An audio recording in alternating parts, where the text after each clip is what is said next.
142쪽, 142쪽.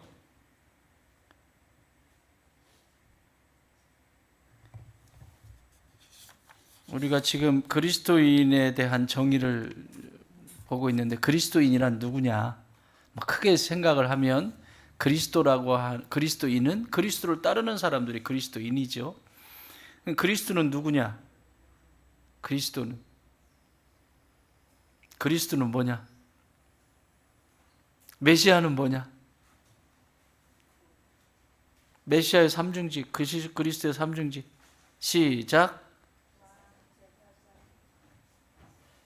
왕, 제사장, 선지자. 그리스도라고 하는 것은 이 삼중직이 완벽하게 완성이 된 걸 그리스도라고 그래요. 메시아라고 그래요. 구약에서는 메시아라고 그러고 신약에서는 헬라어 말로 크리스토스 이렇게 얘기를 하는데 이 세 가지의 직분을 잊어버리면 여러분이 세상 속에 나가서 내가 기독교인이라고 하는 존재가 뭐지? 막연하게 살 수 있어요. 여기 장황하게 설명을 쭉 했지만 가장 중요한 것은 그리스도인이란 그리스도를 따르는 존재들이에요. 그렇다면 그리스도는 뭐냐? 예수 그리스도 이렇게 얘기하잖아요. 예수는 무슨 뜻이에요, 그러면? 예수. 구약에서는 여호수아라고도 하고 호세아라고도 하고. 예? 구원자라고 하는 뜻이죠. 구원자. 예수는 구원자라고 하는 뜻이에요. 예수, 구원자. 그러면 예수 그리스도면 구원자는 구원자인데 무엇을 구원했다는 거예요? 무엇을? 제사장. 여러분 구약의 제사장은 완전하지 않았다고 그랬죠. 구약의 제사장은 연약하고 그런 존재들이었어요. 아이고 조용합니다. 뭐가 이렇게 시끄러운 거 했더니 그게 그렇게 시끄러워. 에어컨 틀었는데 왜 저걸 틀어놔요? 시원하죠? 그 제사장이라고 할 때 제사장의 역할은 뭐라고 그랬죠? 맨날 공부해도 이건 잊어버리면 안 돼. 이건 잊어버리면 그리스도인으로서 세상 속에 나와가지고 지 혼자 나름대로 사는 거야. 그냥 머릿속에 이게 딱 박혀 있어야 내가 그리스도인, 내가 기독교인이라고 하는 것은 어떤 정체성을 가지고 사는지가 명확하게 있어야 되거든요. 제사장이 뭐예요? 첫 번째 직분이 그리스도라고 할 때 첫 번째 직분 제사장. 네? 오늘 왜 그래 다들. 제사장은 하면 뭐예요? 뭐 하는 사람이에요? 그냥 간단하게 이렇게 중보자, 중보기도자. 오늘날로 말하면 죄인들을, 이 사람들을 하나님께로 인도하는 사람들이 제사장이에요. 그러니까 땅을 하늘로 이어주는 존재가 제사장이에요. 그러니까 중간에 역할을 해줘야 되는데 하나님을 만나게 해주는 중간에 역할을 해주는 존재가 이 땅에서 하늘로 연결해주는 이게 제사장의 역할이에요. 그러니까 모든 백성들의 허물과 죄를 가지고 하나님께로 가지고 가는 게 제사장이에요. 이게 중보기도자예요. 중보자예요. 그러니까 그리스도인이라고 할 때 내가 기독교인이라고 하는 것은 세상에 돌아가는 일들을 관심 없이 무관심하는 존재가 아니에요. 기독교인들은. 그래서 세상에 일어나는 모든 일들이 내일이어야 돼요. 내일. 지나가는 일도 모든 상황들이 저것이 나와 상관이 없는 것이 아니라 내일이라고 하는 거. 이게 그리스도인들이 가지고 있는 첫 번째 정체성이에요. 기후변화? 내일이. 텔레비전에 나오는 저 범죄하는 저 애들, 저 지금 20대에 저렇게 난리치는데 여러분 앞으로 가면 더하면 더하지 덜하지 않습니다. 더 악랄해집니다. 이 세대는. 그러면 지금 현재 우리 어린 아이들이 태어난 저렇게 꼬마로 자라는 아이들을 어떻게 양육할 것인가에 대한 심각성을 가져야 되는 거지. 어느 분이 그러대요. 저한테, 목사님 버스 가져오시니까 기쁘세요? 나 너무 행복하다. 우리 아이들 실현할 생각하니까 너무 행복하고 너무 좋다. 그랬더니 뭐라고, 목사님은 사례도 못 받으시면서 버스 가져오는 게 그렇게 좋으세요? 그러더라고요. 그럼 네가 좀 줘라 그랬더니, 예, 좋아요.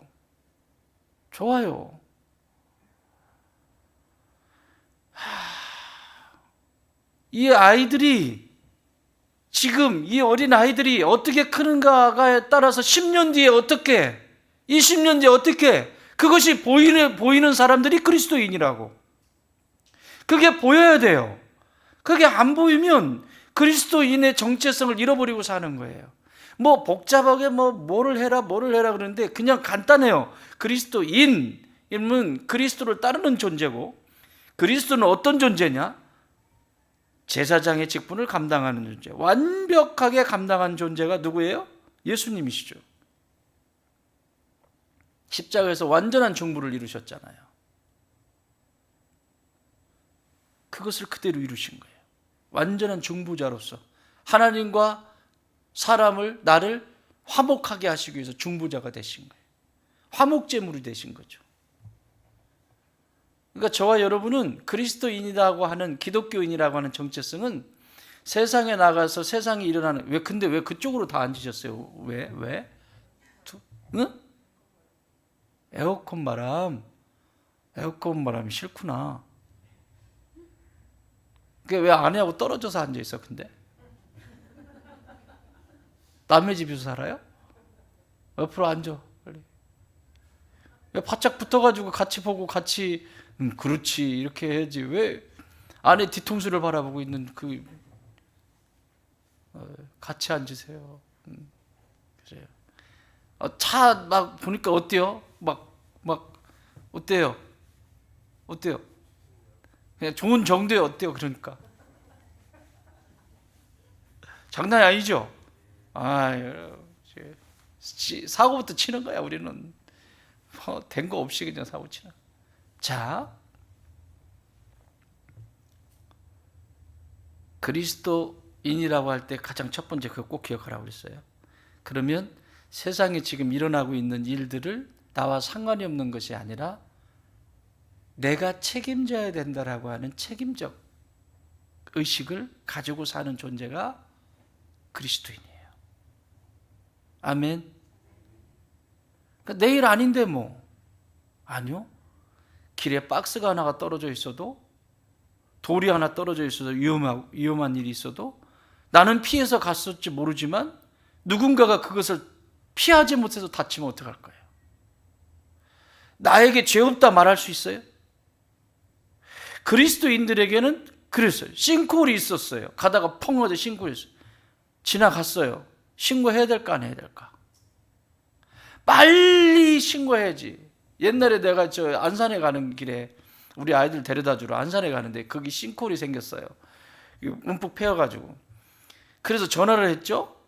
화성시에 도로과에다가 전화, 어디로 가면 됩니까? 그래서 도로과 연결해. 시내 소관 아니래. 거기는 안산시로 얘기해라. 안산시로. 이보시오, 나 화성 시민인데, 화성 시민이 안산시 가다가 다치면 좋겠냐고.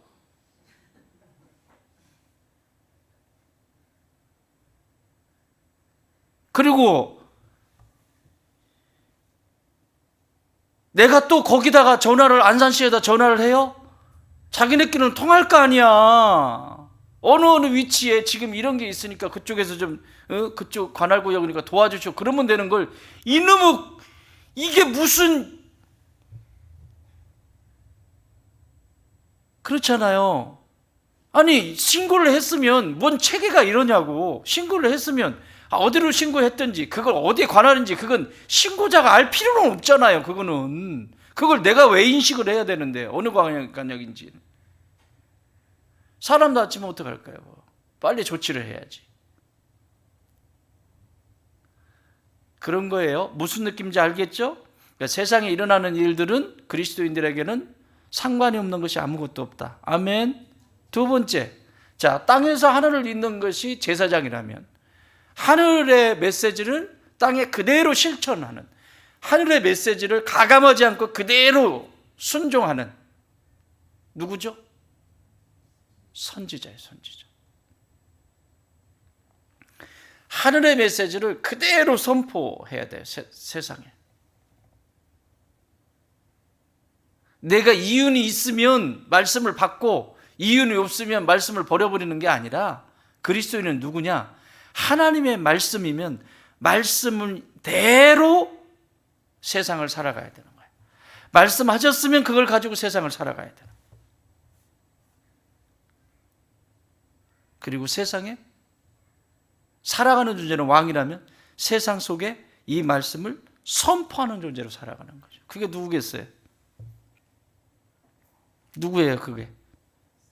자, 앞에는 중부자라고 그랬어. 오늘 현대어로 바꾸면 제사장은 뭐라고? 중부기도자. 그럼 선지자는?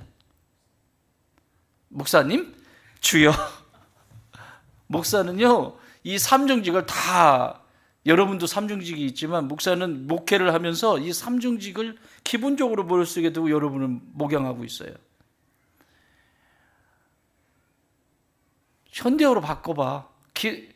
제사장이 중보기도 하는 자라면 이 세상에 일어나는 일들에 대해서, 김집사 일이 일어난 것도 중보하지만 세상 속에 일어나는 일들에 대해서도 기도하잖아요. 그 중보기도자의 제사장직을 감당하는 건데, 선지자는 그럼 뭐겠어요? 오늘날로 말하면 말씀을 세상 속에 선포하는 자들이에요. 그럼 뭐라고 바꾸면 되겠어요?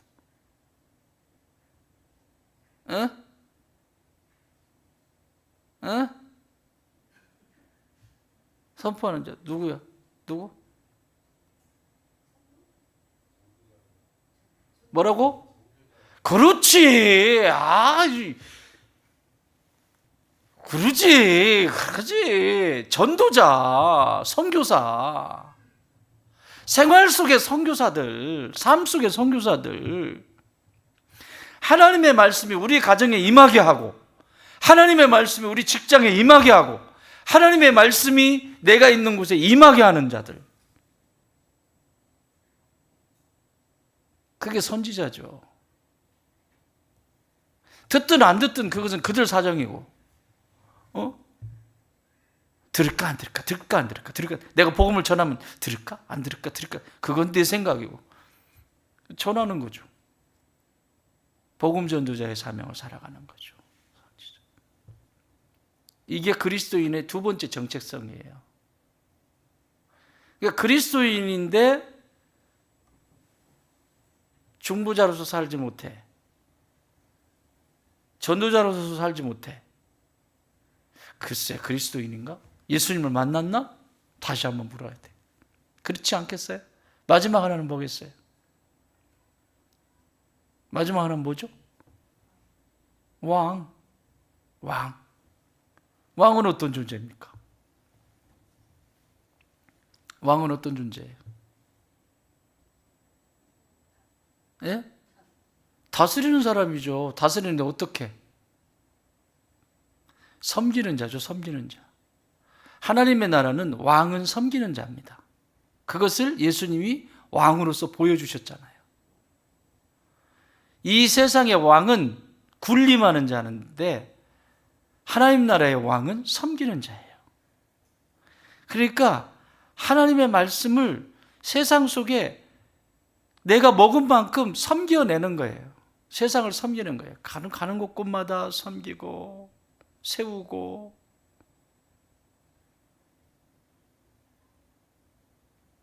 돌보는 작업이죠. 돌보는 작업. 돌보는 거. 아주 섬세하게 잘 돌보는. 백성들이 편안하려면 왕이 어지러야 되잖아요. 어진 왕이 있으면 그 한 세대가 편안하잖아요. 섬기는 왕. 사랑하는 여러분, 교회 속에서 이제 어느 곳에 세상 속에 나가서도 내가 대접받으려고 하면 거기에는 오래 가지도 못하고요, 그런 사람들을 뭐라고 그러죠? 1번 재수없다, 2번 재수없다, 3번 재수없다, 4번 재수없다. 몇 번?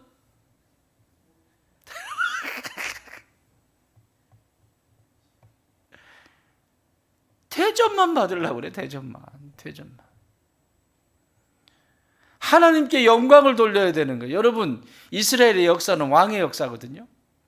이스라엘 역사는 왕의 역사인데 그 왕의 역사를 이스라엘 역사로 봐요. 왜 그럴까요? 왕은 하나님께 영광을 돌리는 존재들이에요. 왕을 중심으로 해서 모든 백성들이 한 덩어리입니다. 하나님의 말씀을 가지고 어떻게 섬겼느냐가 남게 되어 있어요. 그래서 그 한 왕이 어떻게 하나님께 향해 있느냐가 그 시대고 그때의 그 사상이에요. 왕이 하나님께 향해 있을 때 백성들은 왕을 따라서 하나님을 섬기기 시작했고, 왕이 하나님을 떠났을 때 백성들은 우상 속에 갇혀 있게 되었고, 그러니까 왕은 섬기는 자인데 왕은 언제나 자기가 대접을 받는 존재예요. 다시 말하면 왕은 하나님께 영광을 돌리는 존재란 말이에요. 따라합시다. 나는 왕이다. 여러분 왕이죠? 하나님 나라의 왕자고 공주님이시들이죠? 그러면 왕은 섬기는 자예요. 섬기는 자를 다시 말하면 하나님께 영광을 올려드리는 자라는 거예요. 모든 내가 대접받으려고 하는 것이 아니라 모든 영광이 하나님께로. 내가 하는 모든 것이 하나님의 기쁨이고 영광이 되게 하는 그 존재가 왕입니다. 그래서 이스라엘 역사는 선한 왕과 악한 왕이 있는데 선한 왕은 언제나 하나님께, 모든 것을 하나님께 선한 왕. 그러나 악한 왕은 하나님을 점점 멀리하고 떠나버리고 버리고 우상을 데려오잖아요. 그래서 무너지는 시대를 맞이하게 되잖아요. 므낫세 같은 왕은, 참 악인들은 빨리 가야 되는데 왕 중에서 이스라엘 역사 속에 왕 중에서 므낫세 왕은 55년 동안 통치를 합니다. 우와, 다윗도 40년 했거든. 40년도 오래 한 거야. 근데 55년을 이 통치를 하면서 하지 못할 짓, 특히 이 므낫세가 잘못한 건 뭐죠? 지가 분양하려고 그러고 지가 악을 하나님 앞에 하나님이 되려고 했던 그것이 가장 큰 악이 아니겠어요? 그랬더니 그 악이 얼마나 컸는지, 영광을 하나님께 돌려야 될 것을 자기가 다 가져갑니다. 여러분, 후대에 그의 후손 요시야가 나오죠. 여러분, 요시야는 몇 살 때 왕이 됐어요? 7살 때 왕이 됐어요. 7살 때. 7살 때 왕이 됐는데 얼마나 하나님을 사랑하는지 몰라요. 하나님이 요시야를 보면 너무 이쁜 거야. 지금까지 전무후무한 왕이 나왔다. 어쩌면 하나님이 보실 때 다윗이야 초대 왕이니까 그렇다고 치지만, 유대의 초대 왕이라고 치지만, 어쩌면 짧은 생을 살면서 하나님 앞에 정말 하나님의 마음을 시원케 해주렸던, 모든 우상이 판을 치고 있는 그 시대 속에서 우상들을 딱 몰아내고 말씀 앞에 딱 서게 됐던 그 요시야. 그래서 하나님이 너무너무 기뻐하셨어요. 그런데 그런 요시야를 두고도 하나님이 뭐라고 하시냐면, 이 나라를 용서할 수 없다. 이 나라를 그냥 둘 수가 없다. 멸망시킬 수밖에 없는 그 이유를 므낫세 때문이라고 말합니다. 므낫세. 얼마나 악이. 그러니까 하나님께 영광을 돌려야 될 것을 자기가 다 취하는 거예요. 여러분, 우리가 신앙생활하면서 뭔가 내가 좀 남들보다 좀 뭔가를 좀 뛰어난 것을 할 수 있잖아요. 제가 오늘 말씀 묵상에도 올렸습니다만 척하지 말라고. 배운 척하고 아는 척하고 가진 척하고 계속 이런 거나 하고 있으니 이게 다 하나님의 영광을 다 갉아먹는 거잖아요. 그래서 왕은 하나님께 영광을 돌리는 존재입니다. 아멘. 자, 그러면 그리스도인 정의가 됐죠? 첫 번째 중보자, 두 번째 전도자, 세 번째 섬기는 자, 하나님께 영광을 올리는 섬기는 자입니다. 이게 그리스도인의 정체성이에요. 나머지는 다 살을 붙이는 거예요. 다 이렇게 살을 붙이는 거예요. 그 중에서 오늘 그리스도의 정의는 이렇게 내리면서 복음에 대해서 그리스도인이 되려면 복음을 깨달아야 된다. 일본에서 배웠고, 이본에서 그리스도인이 되려면 진리를 깨닫고 그래서 최소한의 진리를 따르는 것이 복음을 이해하는 것의 기본이다. 최소한의 진리를 따르는 것, 최소한의. 적어도 그리스도인이 된다라고 하는 것은 시작점, 최소한의 그 복음, 예수 그리스도 안에 담겨진, 지금 이게 기본이에요. 사실은 내가 그리스도인이 된다라고 하는 이 기본기예요. 지금 이 세 가지는 잊지 마세요. 평생 내가 세상 속에 살면서 평생을 살면서 이 정체성을 모르니까 나 교회 가면 됐지 이러고 그냥 살아요. 우리 엄마 아빠 때부터 교회 다녔으니까 그냥 교회 다니고 이런다고요. 아니에요. 이력서에 종교란에 기독교 이렇게 쓰는 게 아니라니까. 이게 아니라니까. 그 정도가 아니라고. 내가 기독교인이라고 하는 것은 이 세 가지의 이 삼정직이 세상 속에서 움직여 갈 수 있도록 성령님께 나를 맡기고 성령님의 지혜를 구하고 능력을 구하고 그렇게 살아가는 거예요. 할렐루야. 그러니 얼마나 복된 인생입니까, 이 사람이. 이 사람이 저녁에 잘 때 두 다리로 못 뻗고 잘까요? 얼마나 편하게 잘까요? 그런데 반대로 해보세요. 중보자로 살아야 되는데 나하고 상관없다고 문 잠가버리고 나하고 상관없다고 뭐 해버리고 그거 고스란히 자기가 먹잖아요. 고스란히. 이런 얘기들 많이 하잖아. 나는 이런 일이 일어날 줄 몰랐습니다. 뭐 왜 뉴스에 나오는 일들이 있잖아요. 그런데 자기가 당하고 나서 나는 이런 일이 내게 당할 줄은 몰랐습니다. 이런 얘기 하잖아요. 모르죠.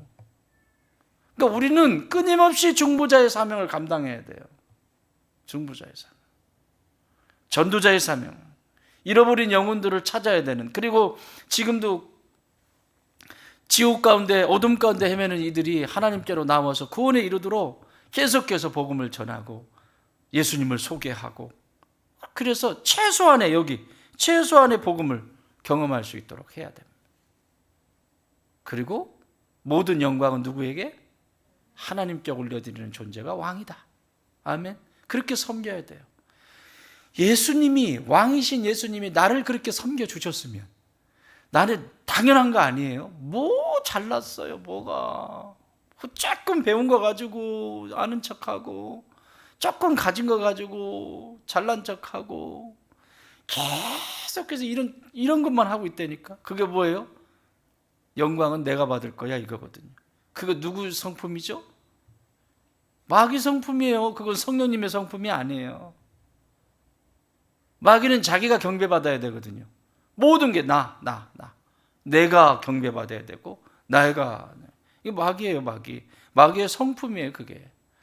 성령님은 그렇지 않죠. 예수님에 대해서 소개하게 되고 예수님에 대해서 더 깊이 알게 하고 예수님이 영광받게 하고 예수님 그 십자가의 그 구원의 역사를 이루신 예수님. 나는 우리 좋은 땅의 모든 가족들이 이 성령님의 성품이 여러분 안에 물들어 있기를 바랍니다. 그래야 돼요. 자, 그래서 지난 시간에 따르는 거 기본적인 거, 예수님은 그리스도시요 하나님의 아들이시다. 맞죠? 아멘이시죠? 예수님은 그리스도시다. 알죠? 그리스도 하면 이제 이해가 되겠죠? 왜 그리스도가 중요한지. 우리가 귀신을 축출해도, 귀신을 쫓아내도 나사렛 예수 그리스도의 이름으로 명하노니 그러잖아요. 나사렛, 아주 형편없는 저 완전한 인간은, 그런데 그 안에 하나님의 영이, 그래 연약하다, 그러나 성령님이 거기 계시다. 나사렛 예수 그리스도의 이름으로 명하노니 그러잖아요. 그분만이 구원하실 분이시고 그분만이 완성하신 분이시니까. 자, 그 다음에 두 번째는 그리스도가 세상에 들어와 십자가에 돌아가신 목적은 죄인들을 구원하시는 것이었다. 죄인들을 구원하시게 오셨다. 그러니까 이것을 십자가의 이 구속의 은총을 믿는 자들에게 임하는 것이 그리스도인의 가장 기본적인 자세. 세 번째는 하나님은 그리스도의 부활을 통해서 그리스도가 하나님의 아들이심과 하나님이 그리스도의 구원사역에 만족하심을 선언하셨다.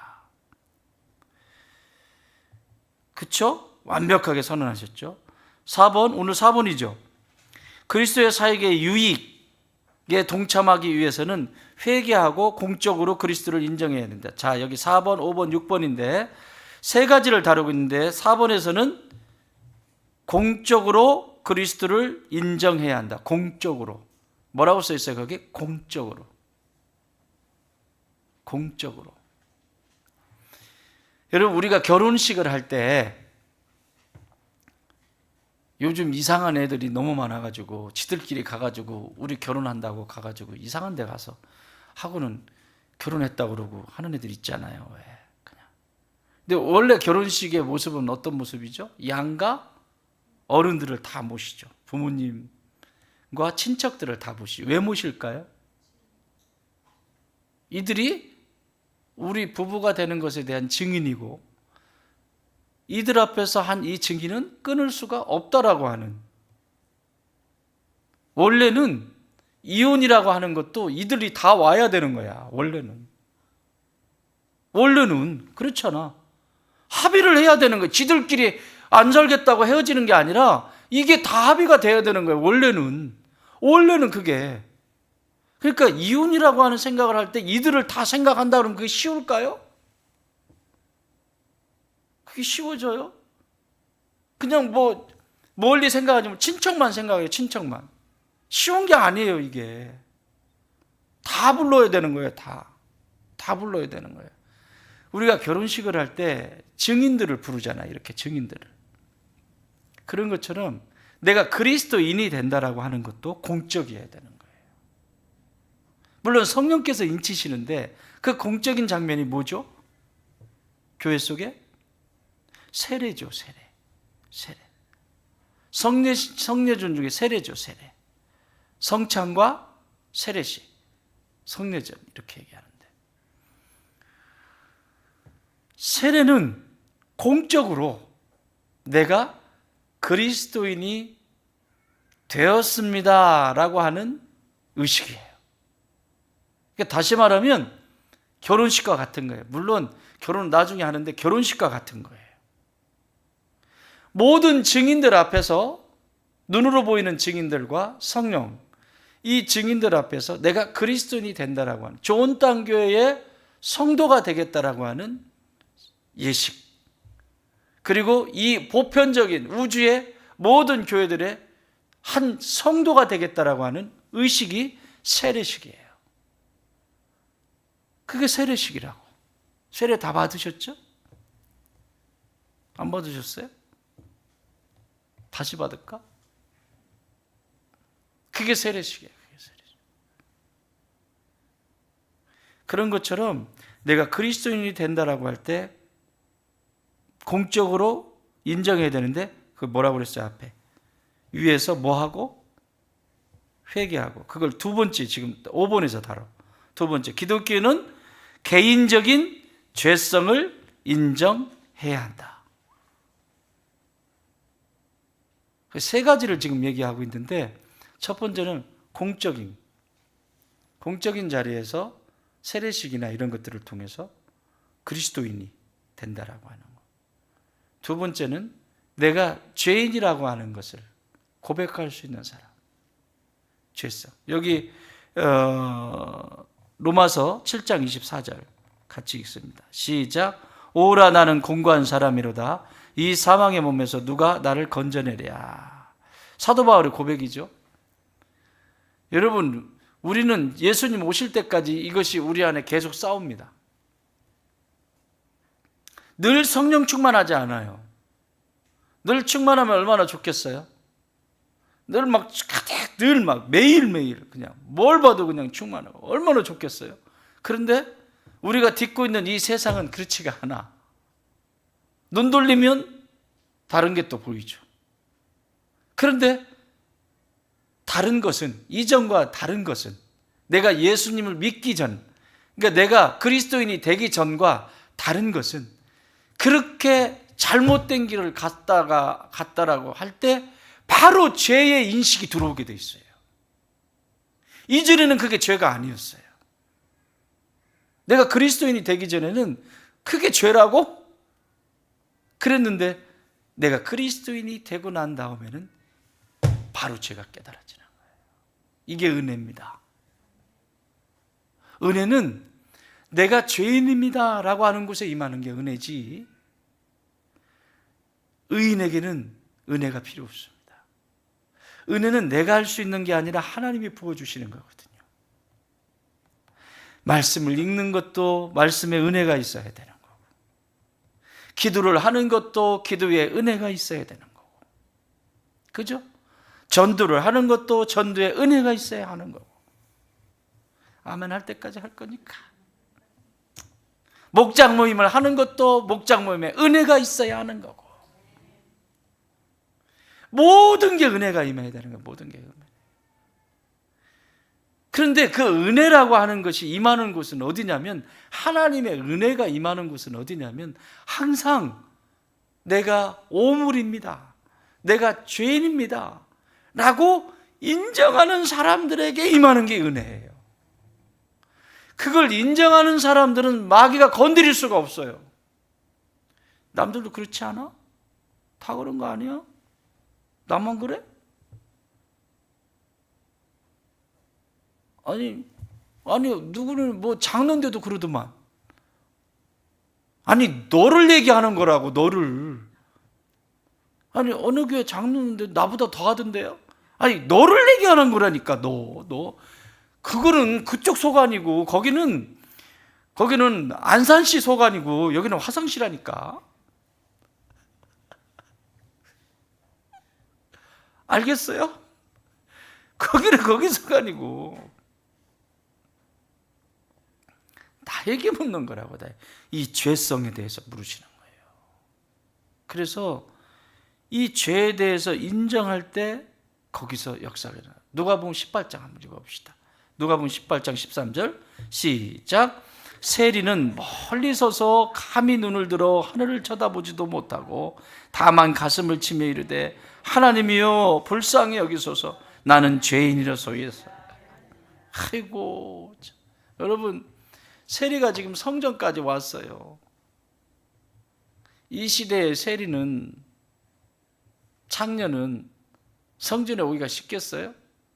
돌 맞아 죽어요. 돌 맞아 죽어요. 잘못 걸리면. 그런데 하나님의, 내가 이 세리로 살지만 이 세리로 사는 이것이 얼마나 큰 죄인지, 하나님이 싫어하시는, 얼마나 싫어하고 계시는지 이게 깨달아진 거야. 이 사람은 지금. 세리가 다 갔겠어요 여기? 어때요? 전사님, 세리들이 다 갔을까? 어떻게 다 안 갔을 것 같아. 태우시사님, 어떻게 세리들이 다 그냥 떼거지를 갔다는 얘기야 이거? 아니라니까요. 세리는 단수예요, 단수. 그 수없이 많은 세리 중에, 내가 지금 하고 있는 이것이 하나님이 보실 때 악한 일이구나, 죄가 깨달아진 거예요. 깨달아진 거예요. 이 내 안에 죄성을 본 거예요. 그 죄성을 봤는데, 여러분, 이 문화 속에서는 세리나 창녀들이 성전에 들어갈 수가 없어요. 이게 어디서 돌 맞아 죽을지 몰라요. 이건 그냥 우리나라 옛날 뭐라고 표현해야 돼? 어쨌든 이들은 사람 취급을 하지 않아요. 그러니까 삭개오도 세리장이나 되는데, 세리장이잖아. 오늘날은 세무서장 하면 기분 나쁘잖아. 세무서장이. 그분들 국가에 녹을 먹고 일을 하는데, 어쨌든 세리장이잖아요. 세리장인데 나무 꼭대기에 올라가 있잖아요. 거기. 창피한 거예요. 자기 직업 자체가. 내가 하는 일 자체가 창피한 거야. 창피한 거야. 아니라는 걸 아는 거예요. 근데 이 사람도 그런 거죠. 세리입니다. 그런데 지금 성전까지 왔다니까요. 보세요. 그러니까 뭐 어떻게 했어요? 멀리 서서 감히 눈을 들어 하늘을 쳐다보지도 못하고 다만 가슴을 치며 이르되 하나님이여. 여러분, 여기에 임하는 것이 은혜입니다. 제가 뭔가 좀 하는 것처럼, 아우 정말 이거는요, 견적이 예수님 오셔도 견적이 끝나지 않아. 이거는 교만은 자신이 예수님을 만나면 자신이 얼마나 큰 죄인인지가 점점 보여요. 우리가 빛 가운데 가면 더 보이듯이 빛이신 예수님 앞에 가면 갈수록 이것도 죄로 보이고 저것도 죄고 다 죄로 보인다고. 내가 하는 행동도 말도 뭐 생각도 뭐 죄로. 그러니까 우리는 늘 회개하잖아요. 그렇죠? 늘 회개하는 거예요. 그리스도인은 늘 회개해요. 아니, 회개 한 번 하면 됐지 왜 자꾸 회개하래. 늘 회개할 거린데 나 천국 가는데 회개 한 번 했으면 끝나요? 아니라니까요. 지금 이러고 있잖아요. 이게 개인적인 죄성을 인정할 때 그리스도인으로서 그 정체성이 아주 성령께서 다스리시기에 좋게 세워져 가는 거죠. 이게 그리스도인이에요. 이게 그리스도인은 세상 사람들이 보지 못하는 자신의 죄를 보는 존재들이다. 따라합시다. 그리스도인은 세상 사람들이 보지 못하는 나의 죄를 보는 것이다. 아멘. 세상 사람들 그건 죄라고 말하지 않아. 그런데 나는 죄로 여겨. 세상 사람들은 그것이 당연하다고 생각해. 그러나 나는 그것이 죄라고 생각해. 그래서 우는 거예요. 그래서 하늘을 보기도 부끄러워서 땅을 치면서 나는 죄인이라고 우는 거예요. 여기에 하나님의 은혜가 임하는 거예요. 절대 교만한 자에게는 하나님의 은혜가 임할 수가 없습니다. 그 얘기는 무슨 얘기냐면 마치 자동차가 엔진 오일이 바닥이 나서 하나도 없는 엔진을 생으로 돌리는 것과 똑같습니다. 그러면 얼마나 걸어갈 것 같아요? 자동차가 몇 발짝이나 갈 것 같아요? 엔진 오일 없으면 몇 발짝 갈 것 같아? 그냥 질르면 돼요. 이거는 답이 없으니까. 뭐 5발짝 간다. 그래서 정답인 거고 10발짝 간다. 정답인 거고. 그러나 많이는 못 간다. 저 끽끽끽 하면서 가다가 멈춰버리지.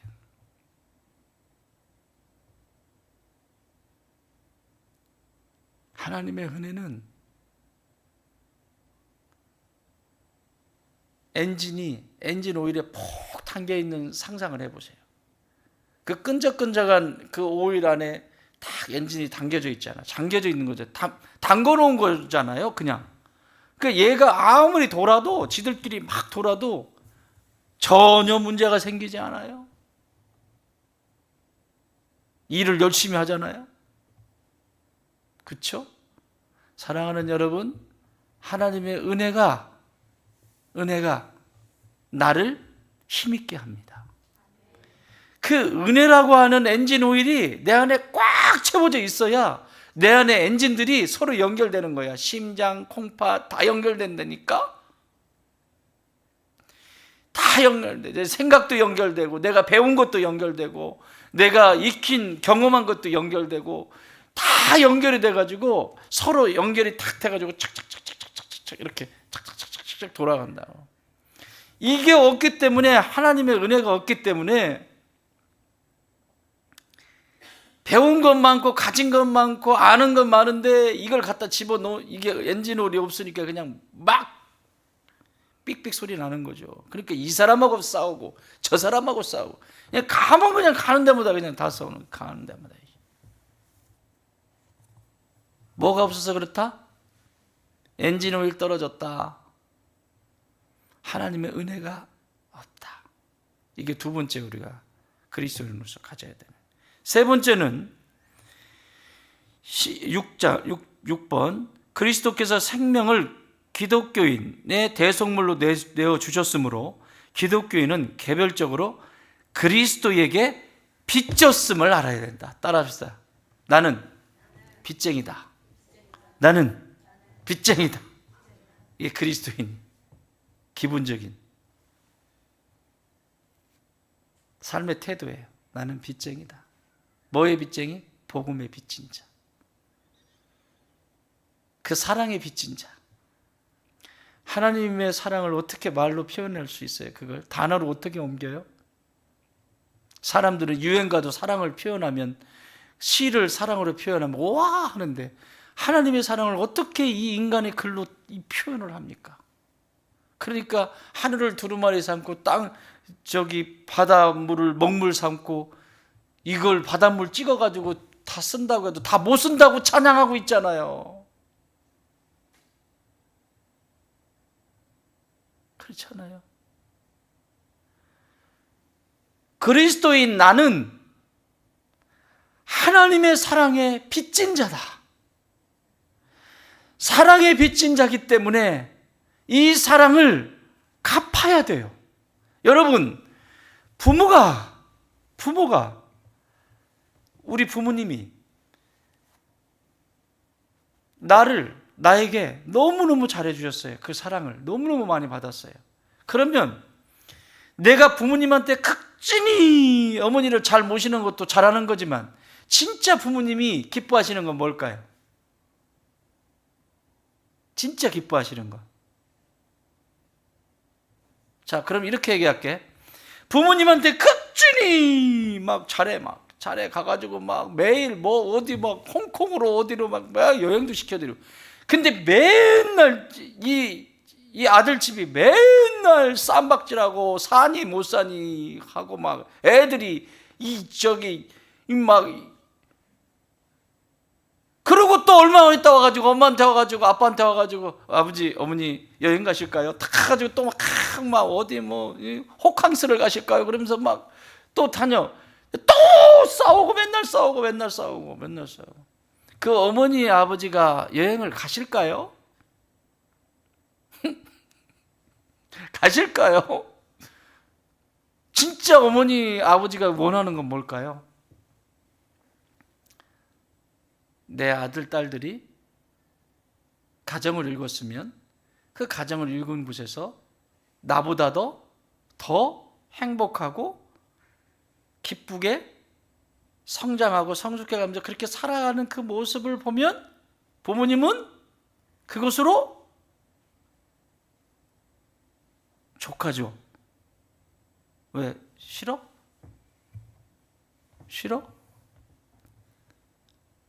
그럼 얻어먹을래?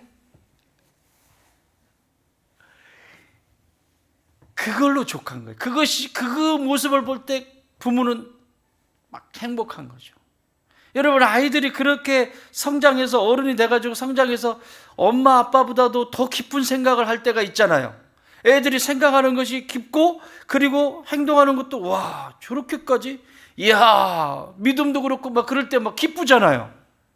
나보다 나은 아이들을 보면 기쁘잖아요. 무슨 얘기냐면, 내가 빚진 자로 살아간다는 것은, 사랑의 빚진 자로 살아간다는 것은, 내가 하나님께 빚을 갚는다라고 하는 것은 이 땅에 생명을 잉태하여 이들을 섬기는 것을 보실 때 하나님이 가장 기뻐하세요. 다시 말하면 영혼을 살려내는 그 사람을 바라보면서 기뻐하시는 거예요. 믿으십니까? 미쳐요. 하나님이 천국 잔치 벌인다니까. 잔치 벌인대잖아요. 하늘에서. 얼마나 좋으시면. 내가 너 십자가 못 박혀서 내가 죽었으니까 너 이제는 앵벌이 좀 하자. 이제는 너 하나님이 나 자녀 삼으실 때 나 앵벌이 시키려고 자녀 삼으셨어요? 여러분 자녀 낳았는데 내 일식기를 하나 가지고는 안 될 것 같다. 한 12은 낳아가지고 앵벌이 시켜야 되겠다. 이렇게 자녀 낳으시는 분 있어요?